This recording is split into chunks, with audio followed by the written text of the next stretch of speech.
Hi everyone! Today we're looking at Game 3 of the 2016 Ōshō title match between challenger Kubo Toshiaki and Ōshō Gōda Masataka. So far, Kubo has narrowly won the first two games. This is an even closer game and a hard-fought battle where the winner's decided only in the last few moves. This time, Gōda is sente and his first move is pawn to 2-6, pawn to 3-4, pawn to 7-6, and rook to 4-2. Kubo chooses a variation of 4th file rook where the bishop diagonal is open. Pawn to 2-5, king to 6-2. This is a famous trap. If pawn to 2-4, then after pawn takes, rook takes, bishop takes promotes, silver takes, bishop drop, forking the rook in the silver, rook to 2-8, and pawn drop on 2-6, Gōda will be in trouble because Kubo's threat is pawn to 2-7 promotes, winning the silver, and Kubo can also increase the pressure with rook to 2-2. So Gōda instead chooses silver to 4-8, and now both players castle their kings. King to 7-2, king to 6-8, king to 8-2, and king to 7-8. And here, Kubo forces Gōda to make a decision with bishop to 3-3. By defending the 2-4 square, Kubo gains the option to close the bishop's diagonal with pawn to 4-4. It's Gōda's last chance to exchange bishops, and after thinking for more than 1 hour, he plays bishop takes, knight takes. And at this moment, the position looks similar to the opening of Game 2, but there is an important difference. Unlike Game 2, Gōda is sente, so static rook will attack first in this game. Pawn to 5-6, rook to 2-2, pawn to 3-6, silver to 4-2. Here, Gōda commits to the attack with a bishop drop. Although it might seem strange to drop the bishop so early, Gōda's bishop is aiming at a lot of important squares on this diagonal. So silver to 7-2, silver to 5-7, pawn to 5-4, and silver to 4-6. Gōda's silver is rapidly advancing, so Kubo strengthens his defense with gold to 3-2. And after gold to 5-8, Gōda allows Kubo to make a horse, but of course it's too dangerous because after bishop drop on 3-9, rook to 3-8, bishop to 8-4 promotes, pawn to 3-5, Gōda's attack is too strong. So instead, Kubo plays rook to 2-1, removing his rook from the bishop's diagonal. Gōda prepares his attack with rook to 3-8, and his next move will be pawn to 3-5. Well, taking the pawn here with knight takes 2-5 is no good, because the knight isn't useful in this square, and Gōda's attack after pawn to 3-5 is very strong. So instead, Kubo plays a surprising defense, rook to 3-1. With his move, Kubo indicates that he has researched this position. If Gōda tries to attack with pawn to 3-5, then after pawn takes, rook takes, bishop drop to 8, the game becomes a complicated fight where Kubo would be able to use his research. So instead of going into Kubo's research, Gōda simply decides to go back with rook to 2-8, rook to 2-1.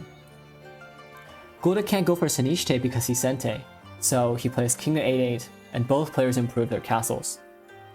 Pawn to 9-4, pawn to 9-6, pawn to 8-4, silver to 7-8, silver to 8-3. Kubo is trying to make a silver crown, but at this timing, the generals are disconnected, so here Gōda begins the fight with pawn to 3-5. Pawn takes, and silver takes. Gōda is aiming for pawn drop 3-4, so Kubo counterattacks with a bishop drop. Here, if pawn drop 3-7, then pawn drop 3-6, and if pawn to 4-6, then pawn drop 3-4. Therefore, Gōda is forced to move the silver back with silver to 4-6. But pawn drop 3-4 is still a threat, so Kubo sacks a pawn here with pawn to 4-4, and after bishop takes, Kubo seals the move, pawn drop 4-5. And on the second day, the game continues. Silver is 3-7, gold to 4-3, bishop to 7-7. And having removed the threat of pawn drop 3-4 with tempo, Kubo finishes his castle with pawn to 7-4, pawn to 6-6, and gold to 7-2. Meanwhile, Gōda prepares for a possible fight at the king's head by making a high mino with gold to 6-7. And after bishop to 7-3, he opens the bishop with pawn to 6-5, taking an important Vanguard pawn that will become the main focus of a virtuoso fight in the middle game, characterized by the use of pawns. So as long as Kubo cannot challenge this Vanguard pawn, Gōda will have pressure against the head of Kubo's king. Therefore, he plays silver to 5-3, rook to 2-6, followed by pawn to 6-4, pawn takes, and silver takes. Well, it's not that easy. Gōda can play pawn drop 6-5, and if silver takes 6-5, pawn drop 6-6, the silver is trapped. So Kubo moves back with silver to 5-3, and he has gained a pawn in hand, but Gōda forces him to drop it with rook to 3-6, and after pawn drop 3-4, Gōda's Vanguard pawn is safe again, so he goes back with rook to 2-6. Now Kubo takes space and creates pressure with pawn to 3-5, and Gōda responds with lance to 1-8, moving out of the bishop's diagonal. At this point, Kubo decides to attack with Gōda to 3-4, but Gōda counterattacks strongly with pawn to 5-5.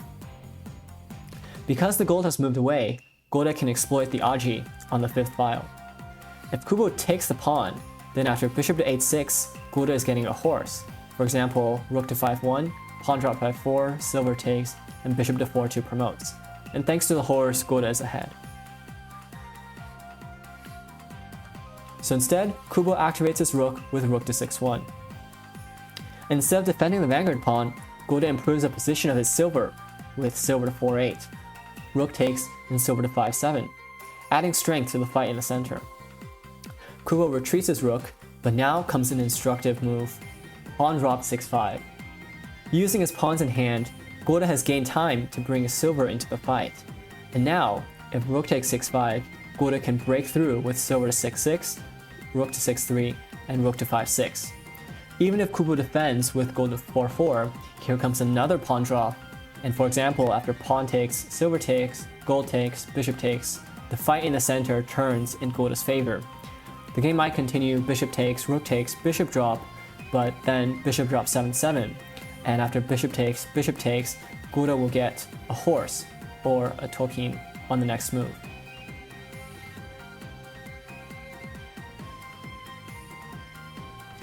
Going back to the game, Kubo now uses a similar Tochigi with pawn to 4-6, rook takes, and gold to 4-5, using a pawn sacrifice to gain time to bring his generals towards the fight in the center.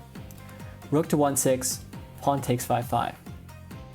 And now Gōda makes a tokin with pawn drop 3-4, knight takes 2-5, and pawn to 3-3 promotes. But after silver to 5-4 and tokin to 3-4, the pro commentators felt that the position was still equal. Even though Gōda has a tokin, Kubo's formation was said to be in better shape. However, it would be dangerous to play a move like silver takes 6-5, because after pawn drop 6-4, bishop takes, tokin takes 3-5, gold takes, and silver to 4-6, Gōda can trade his tokin to sabaki his bishop and his rook.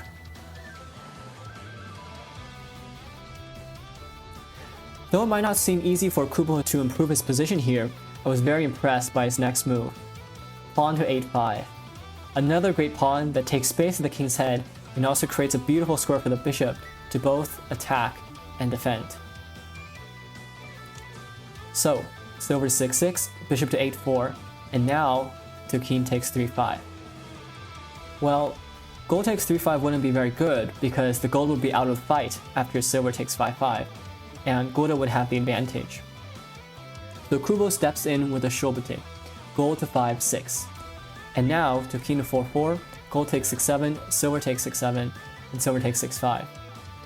Here Gōda also steps in with a forcing sequence, beginning with tokin to 5-3, silver takes, tokin takes, silver takes promotes, knight takes, and gold takes. And now the endgame begins. In this position, king safety is about equal, but Gōda has a rook in hand and it's his initiative, so he should be slightly ahead. Gōda attacks with a pawn drop, gold to 6-2, followed by a rook drop, but here Kubo finds a strong nibari with gold drop 7-2. And the question now is how Gōda will continue his attack. In the game, he dangles a pawn with pawn drop 5-3, but perhaps it might have been better to play pawn to 7-5, a move with several meanings. First, Gōda pressures the 7-4 point at the head of Kubo's king. In addition, the pawn aims at the best piece on the board, the 8-4 bishop. If pawn takes, then Gōda can continue with a silver drop followed by a gold drop, winning the bishop. And after bishop takes, gold drop 6-3, pawn drop 6-1, gold takes, silver takes, and a silver drop, Kubo can try counterattacking with pawn to 8-6, but after silver takes promotes, pawn takes, and king takes, the final purpose of pawn to 7-5 is revealed. If not for this move, Gōda's king would be in mate after pawn drop 8-6. But thanks to pawn to 7-5, Gōda's rook now comes alive in defense. Kubo's best move is to get the rook with bishop drop 5-4, gold drop, and bishop takes. But now Gōda can play promoted silver takes 7-2, king takes, and silver drop 6-3. Kubo's king now has nowhere to run. For example, king to a2, pawn drop, king takes, silver takes 7-4 promotes, king to a2, pawn drop, king to 7-1, pawn drop, king takes, pawn promotes, king to 7-1, and gold to 7-2, checkmate. In attack and in defense, every single piece finds Tsubaki to give Gōda the victory.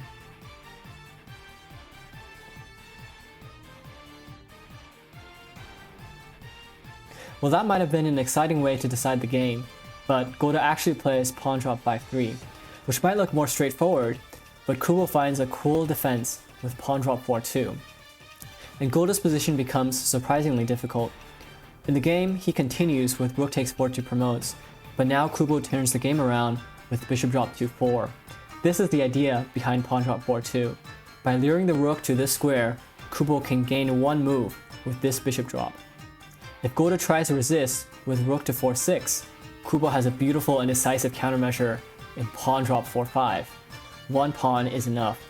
Kubo's pieces will now come alive in both attack and defense. In the game, Gōda plays pawn drop 3-3, but now it's Kubo's pace. Silver drop 6-8, gold to 7-8, and bishop to 5-7 promotes.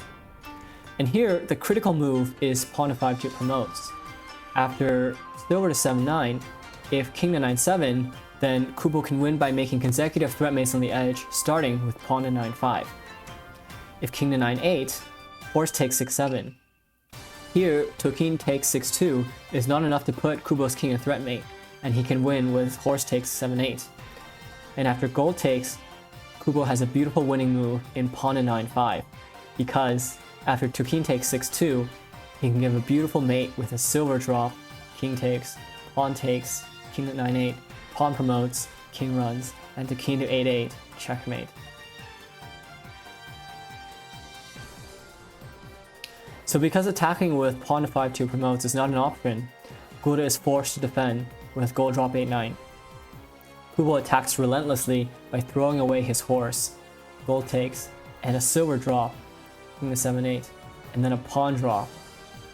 If Gōda takes with the gold, then it's a mate after silver takes, knight promotes, king takes, and bishop to 6-8 promotes. Therefore, Gōda takes with the rook, and now silver is 5-7 on promotes.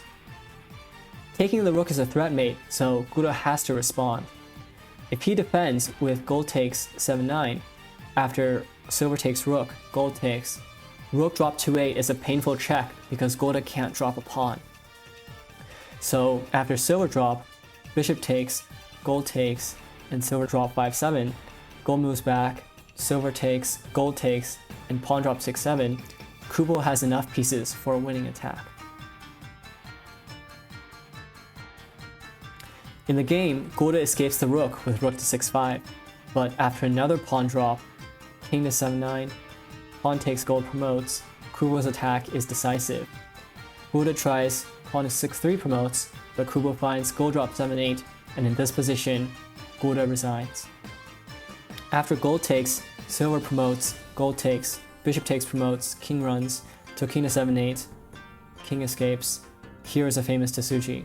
Gold drop 9-7, king takes, horse to 7-9, king to 9-8, and horse to 8-8, checkmate. So in this position, Gōda gave up.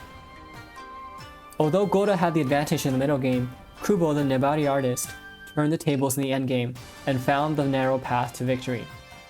And with his win, Kubo pushed the Ōshō to the brink of defeat.